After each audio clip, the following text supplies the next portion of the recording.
and welcome to Not Now in Theaters. I'm your host, Will Turntail. For this episode, we're talking the science fiction thriller Outland. The Western genre went relatively dormant in the 1980s before its revival in the 1990s, but this film is a tale of a new sheriff coming to town.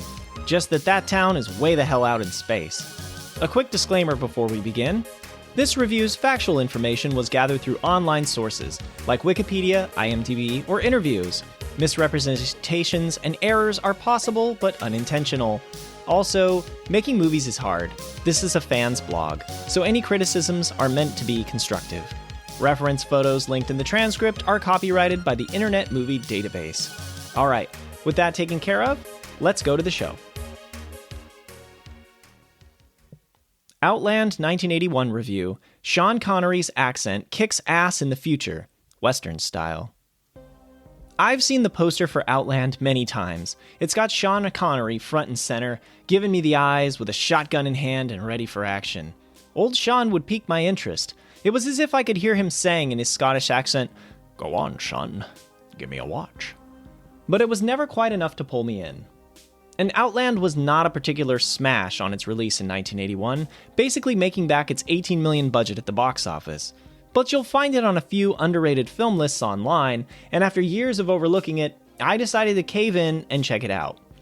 Turns out it's like smashing the lived-in sci-fi look of Alien with a remake of classic western High Noon. And it's a sci-fi thriller playing out to a score from legendary composer Jerry Goldsmith. I'm getting those forgotten gems signals here, but this could be a mediocre film with Bond alumni star power. So let's sort it out. Is Outland a good movie? The plot of Outland. The film follows Federal Marshal William T. O'Neill, played by Sean Connery, who begins a stint in charge of security at a titanium ore mining outpost on Io, one of Jupiter's moons where gravity is 1/6 that of Earth's. Like an outer space version of Deadliest Catch, the pay is good, but the work is demanding. So the mining company keeps the workers medicated and motivated with healthy measures, like a steady supply of liquor and the company of prostitutes. Does this sound like a Western to you yet? And productivity is at an all-time high, thanks to the oversight of company man Mark Shepard, played by Peter Boyle. But when a few workers have psychotic episodes and commit suicide, O'Neill, with the help of Dr. Marion Lazarus, played by Frances Sternhagen, investigates. As O'Neill uncovers a drug operation underlying the mine's success, he finds himself alone in a potential fight for his life against the conspirators. Will O'Neill look the other way or risk everything and stand against them? You can read the rest of the main cast in the show notes transcript. Okay, so now that you understand the plot, I'm going to take you through what I liked about this movie and what I think wasn't executed so well. We'll give out some points for what's good, deduct for what needed improvement, and total it up at the end. Good thing number 1. Rugged future sci-fi, plus 3 points. I love a science fiction set with elevator shafts you can put right with a present-day pipe wrench, or space hullers you could drop a lazy boy recliner into without looking out of place.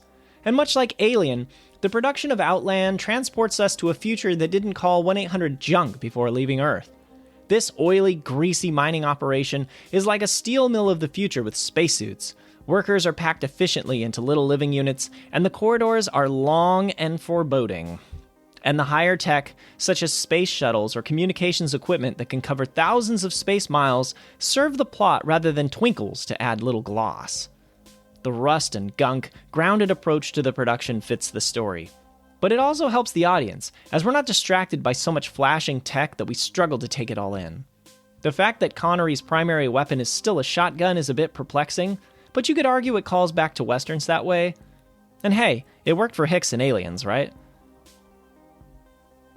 Good thing number 2. Connery gets vulnerable? Plus 3 points. Director Peter Hyams coaxes a performance out of Connery that turns up the tough guy at times, yet dials it down to the brink of tears. Yes, tears from Bond himself, at a key moment in the plot. Connery's O'Neill outmuscles or outfoxes his enemies, but there's no super spy here. This is a triumph of grit and determination, not gadgets and manicured chest hair. And Connery is up for it. The smirk of Bond nowhere to be seen, a calculated gaze in its place. He's a weary man trying to feign optimism to his wife and child over another dreary outer space assignment. and without Connery's vulnerability, the plot would fall apart. If he took it all in stride, ready to face his assassins alone like an unstoppable force who no doubt would wriggle his way out of yet another scrape, muttering a "come and get me" in his iconic voice, it wouldn't work. O'Neill's badassery here is that he will stay and fight despite his tangible fear of losing. And Connery's performance, macho but with that tangible fear of failing, makes it compelling. Good thing number 3, the friendship of O'Neill and Dr. Lazarus, plus 3 points. The sure-handed but tough-talking doctor is a sci-fi cliche. Think about Star Trek's Dr. McCoy, right? Still, Francis Sternhagen's Dr. Lazarus gets original lines and delivers them with enough cutting edge to keep them fresh. The good doctor is so bitter, you wonder if her favorite snack is sauerkraut. And like all the other workers and staff at IO, she's a burned-out professional with a murky past. One she openly laments to O'Neill. Yet while they start out trading jabs and barbs, a mutual respect forms between O'Neill and Lazarus as the doctor becomes an unlikely ally in an outpost where seemingly everyone else is complicit. The movie benefits from the levity, and Lazarus' role as a platonic friend rather than a shoehorned love interest is refreshing. Alright, now let's get into some things that I didn't think worked as well. Not as good thing number 1, a bigger sandbox? Minus 2 points. It's a plot point that the small mining operation on Io means boredom for O'Neill's family and pushes a few workers to insanity, and the confined spaces help create tension within this thriller. But the smallish setting makes the conflict between O'Neill and his attackers a bit lackluster. The final chase/showdown sequence is more exciting than, say, kids trying to play hide and seek in mom or dad's office. Behind the couch again? Still, it could have used a few more spaces for narrow escapes or clever misdirections. I'm not criticizing a movie that takes place on an isolated space station for not going outside the isolated space station inexplicably just for the sake of mixing it up. But within the setting, a few more environments could have been imagined. Not as good thing number 2. What's the kicker here? Minus 2 points. The closest thing to a trademark in this movie is the multiple people who die from explosive decompression. The film shows this with an almost surrealist effect where faces stretch and squish like grapes getting stepped on. Don't worry, the film doesn't indulge in this gory moment much. It's a thriller without a Hannibal Lecter, a galactic sci-fi piece without an eye-popping spacewalk. So while Outland is solid in its constructions, it's a bit light in cinematic wonders.